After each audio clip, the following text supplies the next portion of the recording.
السلام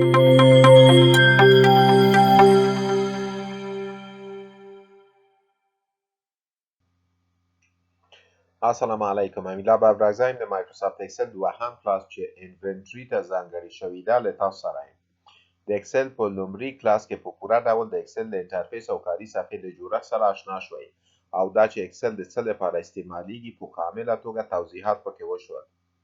که چیرې د مایکروسافت اکسل د سټرکچر او انټرفیس سره آشنا نه یاست نو لطفاً د اکسل په پلی لیست کې د لومړي کلاس ویډیو وګورئ او که چیرې په ترتیب د اکسل ښوونیزې ویډیو تعقیب نه کړئ نو په اسانۍ سره مو سر نه پرې خلاصیږي. اوس چې په دې پوه شو چې اکسل یو سپریډشیټ اپلیکیشن ده چې له کالمو او رو څخه یې جوړښت رامنځته شوی دی چې په هر کالم کې یو فیلډ یا هیډینګ ورکول کیږي او په هر رو یا قطار کې ریکارډ رسول کیږي. دا چې ریکارډ څه شی ده؟ ریکارډ د یو شي یا یو شخص په اړه یو لړځانګړي معلومات دي چې د تابیولر فارمات په بڼه اکسل ته داخلیږي چې شامل د ټکس، نمبر، نیټه، فنکشن، فورمول او نورو کیږي. څرنګه مو چې په لومړي کلاس کې وویل چې د اکسل د کارولو یو هدف انونټري یا هم ډیټا انټري ده، یعنی د معلوماتو داخلول. مثلا په سټور یا ډیپو کې تاسو کار کوئ چې د کمپیوټر اړوند ټول سامان آلات شتون لري او له هماغه ډیپو څخه دغه سامان د خرڅلاو لپاره ګڼو افیس شاپونو یا د خرڅلاو مرکزونو ته انتقالیږي. نو که چیرې موږ د دغو اقلامو انونټري یا لیست ونه لرو چې څومره موږ په هره میاشت کې واردوو او څومره وباسو او څومره په ډیپو یا سټاک کې موجود لرو، موږ نشو کولی د خپل کاروبار په اړه دقیق او واضح تصمیم ونیسو. ځکه تصمیم هغه وخت سم وي چې دقیق معلومات ولرو. نو سم تصمیم د ډیټا انالیسس پر بنیاد کیږي. دا په دې معنی چې موږ خپله ډیټا تجزیه او تحلیل کړو چې څومره مو ګټه او څومره مو تاوان کړی، کوم اقلام زیات خرڅ شوي دي، کوم اقلام په کومه پیمانه وارد کړو. نو دا ټول ورته نور معلومات پر اساس موږ کولی شو تصمیم ونیسو. دا چې څه ډول ویډیو تر پایه وګورئ. نو اوس راځو همداسې یو انونټري په اکسل کې جوړوو. په لومړي سر کې د اقلامو لپاره موږ باید یو هیډینګ ورکړو ترڅو انونټري مو واضح وي. مثلا لومړی کالم یا ستون کې سیریال نمبر ورکوو، دوهم ستون یا کالم کې نوم ورکوو، دریم کالم کې سپیسیفیکیشن یا مشخصات ورکوو، څلورم کالم کې کوانټیټي یا مقدار ورکوو، پنځم کالم کې هم کاست یا تمام شد نرخ ورکوو او شپږم کالم کې هم سیلز پرایس یا د خرڅولو نرخ ورکوو، اووم کالم کې د توضیحاتو هیډینګ ورکوو.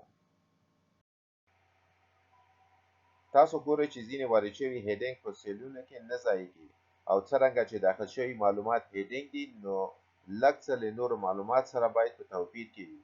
نو د دې کار لپاره ځینې فارمټینګ کارونه باید ترسره کړو. مثلا د کالم پلانوالی ته ډیرول یا کمول غواړئ نو ماوس پوینټر د کالم په ښي لوري لاین باندې په راوړلو سره کله هم چې په دوه سرې غشي بدلیږي کلیک او درګ یې کړئ. د کالم پلانوالی کمیږي یا ډیریږي. په همدې توګه د رو لوړوالی هم کمیږي یا ډیریږي.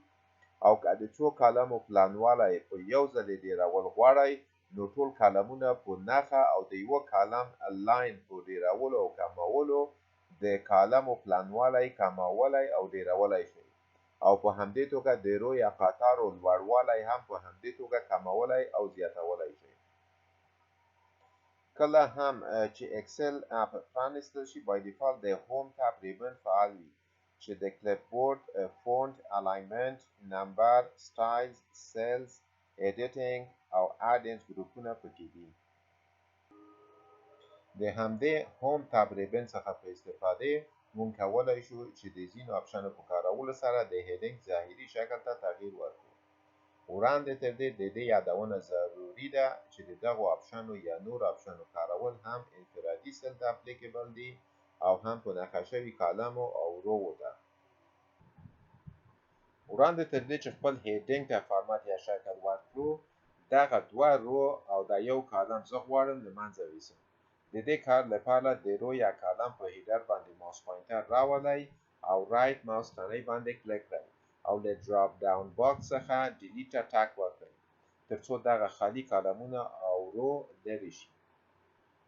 داسې به زما په خیال ښه وي چې فایل د لومړي کالم او رو څخه وي، او که احیانا تاسو یې له دوهم کالم څخه غواړئ نو بیرته د کالم په هیډر باندې د رایټ ماوس تڼۍ کلیک کړئ او له ځوړنده شوي مینو څخه انسرټ ته ټک ورکړئ څو یو خالي کالم په دې لوري کې څرګند شي.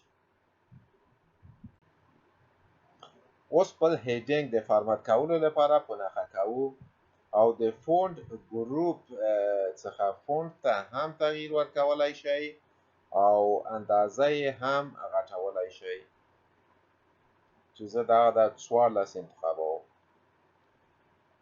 او اندازه د فونټ د دغه دوو آیکنو په مرسته هم ترسره کولای شئ او ضرورت په کتو بولد، ایټالیک، انډرلاین یا ډبل انډرلاین هم کولای شئ. اوس راځو باردر ته. وړاندې تر دې زه غواړم ستاسو پام د اکسل په کاري صفحه کې دغه ګراف لاینو ته یا ګریډ لاینز ته راواړوم. دغه ګریډ لاین چې تاسو یې ګورئ چې کالم او رو سره بیلوي په اصل کې یوازې پر سکرین ښکاري. که چیرې تاسو یې پرنټ کړئ نو دغه ګریډ لاینز په کاغذ کې نه پرنټ کیږي. که ګورئ نو له فایل ټاب څخه پرنټ باندې کلیک کړئ. په پریویو کې تاسو وینئ چې ګریډ لاینز نه ښکاري. البته دا د چاپ کولو نه مخکې صفحه تاسو ته ښیي چې که چاپ یې کړئ نو داسې به چاپ کیږي او که چاپ کوئ یې پرنټ ته ټک ورکړئ.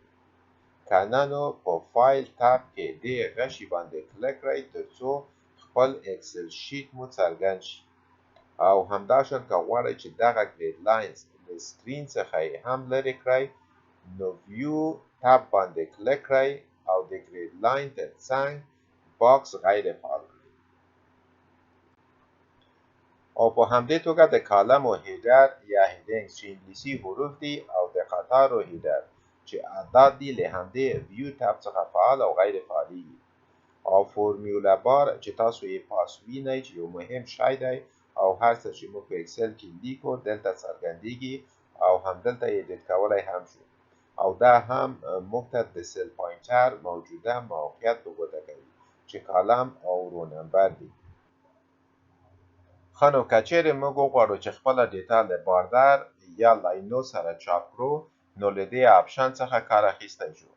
کلیک کړئ ورباندې او ډراپ ډاون باکس څخه اړتیا ته په کتو له دغو آپشنو څخه یو وټاکئ چې پکې باټم باردر، ټاپ باردر، لیفت او رایټ باردر دي چې د په نښه شوي ساحې پاس، لاندې، ښي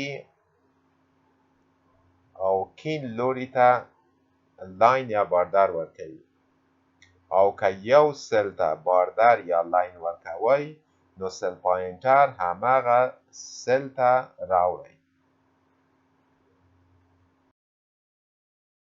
همداشان نو باردر، آل باردر، آوتساید باردر، تک آوتساید باردر آپشنو څخه هم کار اخیستی شئ. د بیلګې په توګه موږ دغه په نښه شوي ساحې ته باردر ورکوو. ساحه په نښه کوو او له ډراپ ډاون باکس څخه آل باردرز باندې کلیک کوو.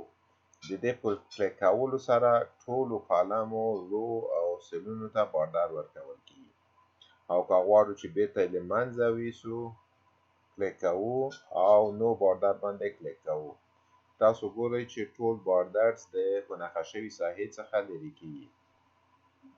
په همدې توګه آوتساید باردر د په نښه شوي ساحې څلور لوري ته باردر ورکوي او تک آوتساید باردر ورکوي خو لږ ضخامت یې زیاتوي.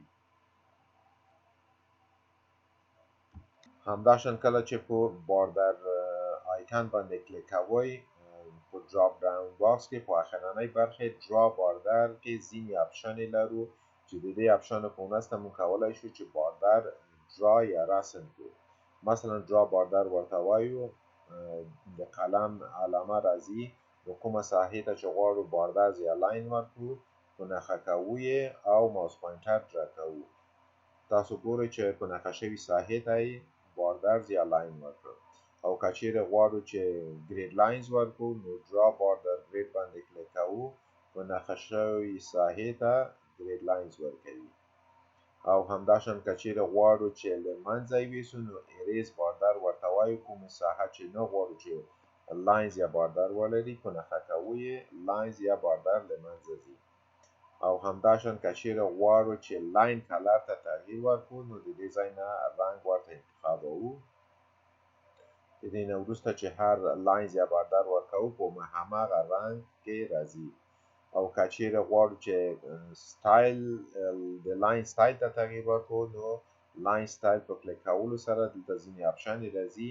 د دغه آپشنو څخه کولی شئ چې لاین سټایل انتخاب کړئ، یعنې لاین نوع انتخاب کړئ. مثلا ډبل ده، ټیک لاین ده، ډبل ټیک ده، سینګل لاین ده، ډاټډ لاین ده. یو له دغو څخه انتخابوو او باردر پرې رسموو.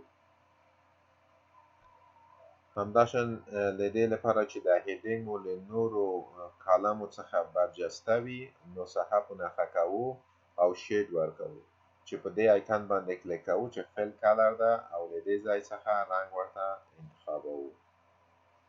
اوس زه نه غواړم چې لاینونه او رنګونه سره توپیر ولري نو دلته ځمه او لاین سټایل انتخابومه چې ټیک ده او همدې توګه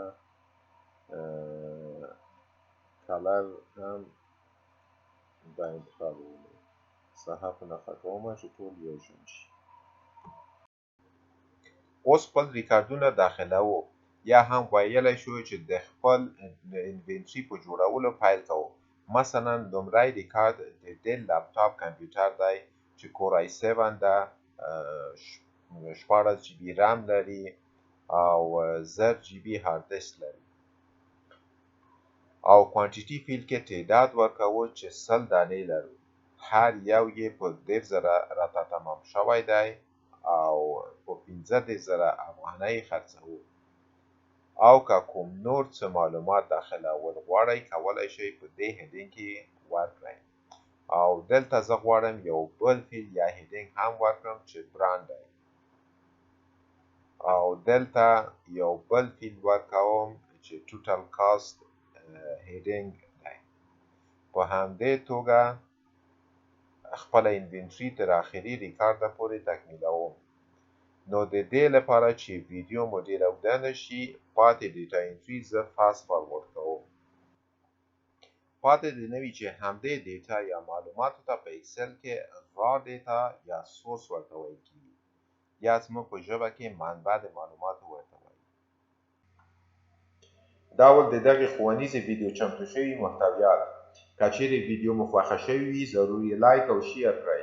او که چینل ته نوي یاست نو سبسکرایبول مه هېروئ. کیوي یا زنګولې ته هم ټک وکړئ تر څو د ټولو نوو ویډیوګانو څخه پر وخت خبر شئ. تر بلې ښوونیزې ویډیو ښې چارې.